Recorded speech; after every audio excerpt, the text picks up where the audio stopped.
Oi pessoal, olha eu aqui de novo para compartilhar mais uma história da minha vida com vocês. Acho que eu vou virar contadora de histórias, né? Tô bem nisso, né? Brincadeiras à parte, eu recebi um comentário num dos meus vídeos da Graziela Barbosa. E ela escreveu assim, vou ler para vocês para eu justificar esse vídeo, tá? Adoro teus vídeos. Você bem que podia falar da sua vida de concurseira também, né? É uma realidade da galera de Brasília e é bem comum achar uma pessoa que seja concursada barra blogueira. Beijos. Beijos, Graziela. Pois é, gente. É isso. Quem me acompanha sabe que eu sou concursada e, de fato, é uma realidade aqui em Brasília isso. E eu vou contar minha saga.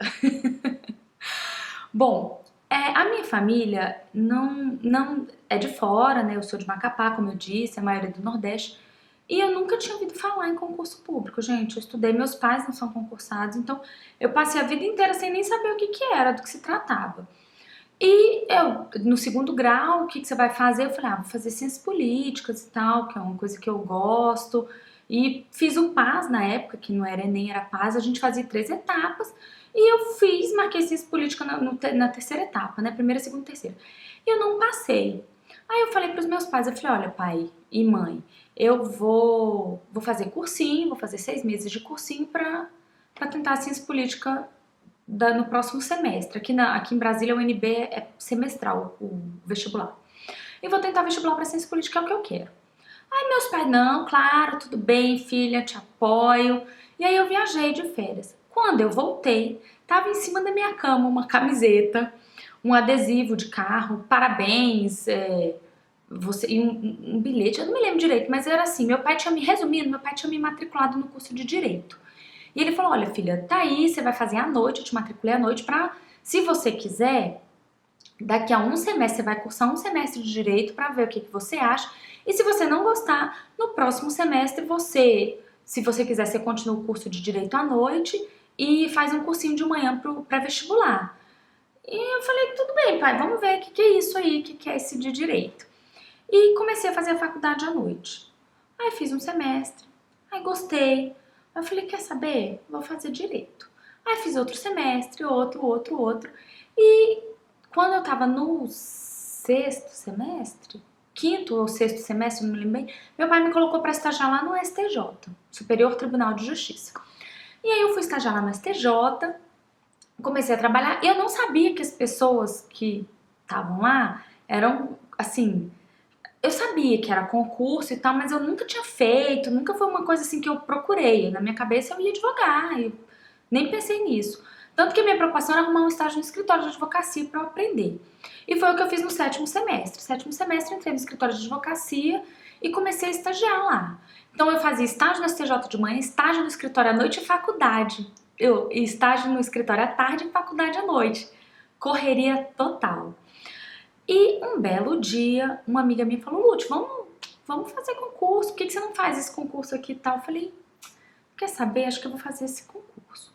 E aí eu resolvi sair do meu estágio lá no STJ, sair do meu estágio no escritório e falei, vou fazer concurso público. E me matriculei, fui lá no Obcursos, que era um cursinho bem conhecido na época, assim, um dos melhores, e fui lá, fiz a matrícula no cursinho, tinha um concurso em dezembro. Não, eu fiz a matrícula no início de dezembro e o concurso era... Não, desculpa, eu fiz a matrícula em novembro, estava terminando o semestre na faculdade, não tinha terminado. E o concurso era em dezembro. Aí eu fiz um mês de cursinho e fiz a prova. A prova foi anulada, gente, então eu não soube como que eu fui na prova e tal, mas não deve ter ido muito bem não, né? Primeiro concurso da vida, só tinha estudado um mês, não foi nada disso. E aí, nesse cursinho, eu conheci uma amiga, a Andrea, e ela falou, Lute, olha, concurso é assim, você tem que estudar muito, você tem que se dedicar muito, porque é muito concorrido. E foi ela que me explicou, assim, de fato, o que eu precisava fazer pra passar num concurso. Ela falou, Lute, tem que ser, assim, dedicação total e aproveitar que a faculdade está de férias e vamos se dedicar, porque vai ter esse concurso que foi anulado, vai ter de novo a prova. E vamos continuar estudando, vamos emendar. Aí eu virei para os meus pais e falei, olha, gente, me falaram que concurso tem que ser dedicação total, exclusiva e absoluta. Então eu não vou viajar esse ano. Virei pro meu namorado na época e falei, olha, desculpa, você pode viajar, mas eu não vou viajar, eu vou me dedicar ao concurso e eu resolvi que eu quero fazer essa prova, eu quero ver como é que é esse negócio aí de concurso. E foi assim que eu fiz. Meu namorado na época viajou, minha família inteira viajou, eu fiquei sozinha em casa e com esse cursinho de manhã, 8 horas da manhã começava o cursinho. Aí eu ia pro cursinho, encontrava com essa minha amiga, terminava meio-dia, eu ia pra casa dela, a gente almoçava e ficava estudando, gente, até 11 horas da noite, sem parar. Sem parar, sem ninguém pra atrapalhar, sem namorado, sem família, sem ninguém. Foi assim, dedicação total. E a gente ficou o mês de dezembro inteiro, o mês de janeiro inteiro. Aí teve o concurso, mas aí eu, tipo, passei, mas fiquei em, sei lá, 300 e alguma coisa. E, bom, achei que tava ótimo, né? Falei, gente, arrasei! Muitos exercícios, dedicação, tô indo muito bem pra minha primeira prova. Aí, os 500 primeiros nesse concurso que eu fiz era pro Tribunal Regional Federal, TRF. Os primeiros 500 concursos eu fiz pra nível médio porque ainda não tinha terminado a faculdade, não tinha concluído. Então, eu comecei por nível médio. E aí, tinha prova de datilografia. Não, desculpa, datilografia, a velha, hashtag a velha, de digitação, gente. Aí fui fazer curso de digitação para conseguir digitar nessa prova. E sem dúvida, acho que foi a prova que eu fiquei mais tensa na minha vida, foi essa de digitação. Mas eu passei, terminei classificada em 300 e pouco e falei, arrasei. Vai ter outro concurso. Essa minha amiga falou, Lute, a gente não pode parar de estudar enquanto a gente não é chamado. Falei, opa, nossa, foi mal, gente. O celular atrapalhou. A gente não pode parar de estudar enquanto a gente não for chamado, porque passar é tranquilo, difícil mesmo é ser chamado no concurso. Falei, bom, então, já que você que sabe de tudo, vamos lá. E aí a gente se inscreveu para um outro concurso que era final de janeiro ou início de fevereiro, que era do Tribunal Superior Eleitoral. E vamos estudar. E a prima dela começou a estudar com a gente também, e aí era nós três, o cursinho acabou no início de janeiro e a gente ficava de 8 da manhã até 11 da noite, 8 da manhã até 11 da noite, fazendo exercício, uma explicando para outra, dando aula. O jeito que eu mais gosto de aprender é ensinando os outros. Então, estudar em grupo para mim foi muito bom. Mas assim, você tem que ver o que é melhor para você, né, que está estudando. Eu aprendo muito mais quando eu ensino alguma coisa. Então eu leio, eu tento entender aquilo e aí eu vou e ensino para uma pessoa. Aí quando eu ensino e eu vejo que é aquilo mesmo, aí a pessoa discute comigo, normalmente a gente discute, tal, tira as dúvidas e aí surgem dúvidas para mim também. E essa foi a forma assim que mais funcionou pra gente no caso, porque nesse concurso do TSE, essa minha amiga dela já passou, a prima dela passou e eu passei assim, mas eu fui mal, eu fiquei em 1082. E, bom, não deu pra mim esse concurso. E o outro tava lá esperando ser chamada. Aí, em março, tinha outro concurso, que era pro MPU, Ministério Público da União. E aí, daí eu segui estudando sozinha. Falei, vou fazer esse concurso. Aí voltaram as aulas, né, na faculdade em fevereiro. E aí as meninas já tinham passado no concurso, uma passou em 6º lugar e a outra 24º, não me lembro, 20 e pouco. Mas, assim, elas tinham certeza que ia ser chamada porque elas passaram dentro do número de vagas. E aí elas pararam, ou deram uma pausa, né, pra estudar para o nível superior, e eu continuei, porque tinha esse do MPU e tal, me inscrevi em cursinho, fazia cursinho de manhã, estudava à tarde e à noite eu ia pra faculdade. Quando a aula na faculdade ou não tinha aula ou a aula não era interessante e tal, aí eu ficava estudando na biblioteca até 11 horas da noite. Encontrei com um amigo, o Rafael, e ele falou, Lute, o que você tá fazendo? Eu falei, estudando pra concurso, Rafa. E aí ele, eu também quero. Eu falei, se animar, vem pra cá. Eu fico aqui até as 11 horas da noite, de 8 às 11 eu tô aqui todos os dias na biblioteca. Aí eu parei de ir pra casa da Dé, né, comecei a ir pra biblioteca. E fiquei, gente, o mês de fevereiro inteiro, o mês de março, todos os dias, sem parar, frenética na biblioteca, estudando. E consegui fazer esse mesmo método, porque aí eu explicava para esse meu amigo as matérias que interessavam para ele e acabava aprendendo, me ajudou muito também. Valeu, Rafa. Valeu, Deia. E, bom, aí nesse do MPU eu passei em 500, gente, 507, 505, não me lembro, 500 e bem pouquinho, 500, menos de 510. E falei, bom, tava esperando o primeiro que eu tinha feito me chamar. Falei, agora que eu tô no último ano da faculdade, eu vou fazer para nível superior. Porque me falaram que esse primeiro do TRF eu ia ser chamada. Não, mentira, eu fiquei em 200 e pouco esse do TRF. E depois da prova de digitação, então a classificação final.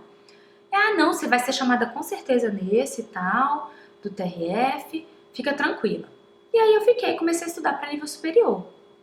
Aí estudando, continuei de manhã, fazendo cursinho, sempre nesse esquema, até 11 horas da noite. O namorado voltou, já tinha terminado namoro, a família já estava acostumada a nem me ver por lá, porque eu passava o dia na biblioteca, eu dormia, acordava para a biblioteca. Chegava em casa, o pessoal já estava dormindo, eu fiquei nessa um bom tempo. E aí, gente, eu aprimorei, falei, vou fazer concurso para o Brasil inteiro. Me empolguei com esse negócio de concurso e quero, e não tem nada que me prenda, e vou embora, vou me jogar aí pelo Brasil. E saí fazendo tudo, eu gostei muito. No último ano eu fiz Direito do Trabalho na faculdade, só fui ver no 8º semestre. Então, no nono e 10º eu fiz Direito do Trabalho 2, Direito do Processo de Trabalho, enfim, me identifiquei muito com a matéria trabalhista e comecei a me especificar. Eu só fazia concurso para TRT ou TST. E nessa eu fiquei. Comecei a estudar só matéria de Direito do Trabalho e as outras matérias que caíam no concurso eu já estava mais craque, né? Que eram o que caía no nível médio, basicamente caía no nível superior também. Então eu comecei a focar, falei, vou fazer nível superior e só Direito do Trabalho. E viajei, gente, fui para Curitiba, fui para Florianópolis, fui para Goiânia, fui para João Pessoa, saí fazendo tudo, que foi uma onda de concurso de TRT que teve e eu fui embora. Me joguei nesses TRTs da vida. Sempre com alguém, vamos fazer, vamos, aí juntava com uma amiga minha, que era técnica no STJ, estava fazendo para nível superior também, Maria Kenny, estudou muito comigo nessa mesma técnica de sempre lia, tentava entender, fazia resumo e explicava para outro, gerava discussão e dúvida. Esse foi o método, sem dúvida, que mais funcionou para mim. E, gente, fiquei nessa até outubro. Então foi quase um ano, dedicação total, gente, vou repetir, total. Era assim, de 8 às 11, a faculdade à noite, só as aulas que interessavam, trabalho de conclusão de curso, foi tudo junto. Quando foi em outubro, não, em setembro, final de setembro, eu descobri que o concurso do TRF tinha dado assim, 50 pessoas tinham sido chamadas. Então, ainda ia demorar bastante se fossem me chamar, mas acabou que nem me chamaram nesse concurso. O que me chamaram foi no MPU, que eu tinha passado em 505, 507, e aí eu descobri numa mesa. Por acaso tinha uma pessoa na mesa que trabalhava no RH e falou que trabalhava no MPU e tal. Eu comentei assim por alto, falei, não, já eu passei nesse concurso, mas passei mal, fiquei em 507. Ele virou e falou, você vai ser chamada. Eu falei, não, quase caí da cadeira, gente. Você vai ser chamada, já tá quase na sua vez, a gente já chamou 400 e tantas pessoas. Não, quase 500 pessoas, a próxima nomeação você entra. Eu falei, você jura? Juro, tô te falando sério, trabalho lá no RH e tal, tô super acompanhando a lista. Falei, não acredito. Pronto, gente, quase caí pra trás. Que foi nesse concurso da MPU que me chamaram a primeira vez. Foi o primeiro concurso que me chamaram, nível médio. E lá eu fiquei 4 anos. Foram 4 anos. E eu já tinha feito esses vários outros concursos para nível superior. Eu sempre passava, mas assim, 300, 500 e tal. Nesse eu tinha passado em... Bom, eu sempre passava assim, 500, 1.000, 300, era sempre assim, e nunca me chamavam. Aí, nesse do MPU, me chamaram para nível médio, eu assumi, e aí eu esqueci os outros concursos de nível médio, nenhum mais eu assumi. E se me chamaram também não sei, não tinha lei que obrigava a mandar cartinha, então nunca fiquei sabendo, porque eu nunca mais olhei diário desses concursos de nível superior. Aí um belo dia, 4 anos, gente, uns 3 anos e meio depois dessa que eu tinha sido chamada, tava bem trabalhando lá no 3 anos e pouco, eu tava trabalhando e tava em casa descansando, eu tava na MPU, concursada nível médio, recebi um telefonema. Oi, aqui é a fulana, eu queria saber se você tem interesse em assumir um concurso em Goiânia. Aí eu, oi? É um concurso aqui em Goiânia e tal, porque eu tô na lista depois de você e se você desistir eles vão chamar. Eu falei, nossa, mas que concurso foi esse? Não, pro TRT do Goiás. Eu falei, Goiás? Eu fiz Goiás, gente? Aí tinha feito para o TRT do Goiás. E tava perto de me chamar, gente. Eu nem me lembro qual classe que foi, mas eu fiquei assim, bem longe, e eles chamaram. Foi assim, inédito na história do tribunal, foi a vez que chamaram mais analista, que aí era de nível superior, foi a vez que chamaram mais analista na história do tribunal. Então, eu fui chamada, assumi o concurso e fui removida pro TST, enfim. Hoje eu tô no TST, mas a minha dica pra vocês é: 1, se dediquem. 2, encontrem um método que você mais, se é escutando, se é videoaula, se é ensinando, encontrem o seu método, porque assim, isso é muito importante. Por exemplo, pra mim, videoaula, gente, não adianta. Já gastei dinheiro pra caramba com videoaula, mas pra mim não funciona. Zero, não me prende, eu não consigo entender, não consigo tirar a dúvida na hora, eu gosto de discutir, então videoaula pra mim não funciona. Estudar sozinha funciona, mas aí eu tenho que fazer um resumo, que aí eu tenho que ler o resumo e ver se, assim, eu tenho que interagir comigo mesma ou com outra pessoa. E ouvindo, eu, assim, outra pessoa falando, assistir a aula mesmo presencial, ouvindo, onde eu posso perguntar e tal, me ajuda, mas chega um momento, assim, depois de um ano que você tá vendo aquela mesma matéria, chega um momento que a própria aula fica repetitiva. E você discutindo com uma pessoa não fica, porque são outras dúvidas, outras coisas que você nem tinha parado pra pensar que você vai discutir e tal, é muito legal. Esse, assim, eu descobri. Então descubra o seu método, porque funciona muito. E terceiro, não desista. Olha aí, 3 anos e meio, tava quase vencendo o concurso e eu fui chamada. Então não desistam. Estudem, se dediquem, façam um cursinho, discutam, montem grupos de estudo e descubra o melhor jeito pra você. É isso, Grazi, essa é a minha história, minha saga de concurseira. É isso. Acho que eu já falei demais, né? Um beijo. Ah, não esqueçam de se inscrever aqui no canal e de dar um joinha pra janela de divulgação se vocês gostaram do vídeo, tá? Tchau!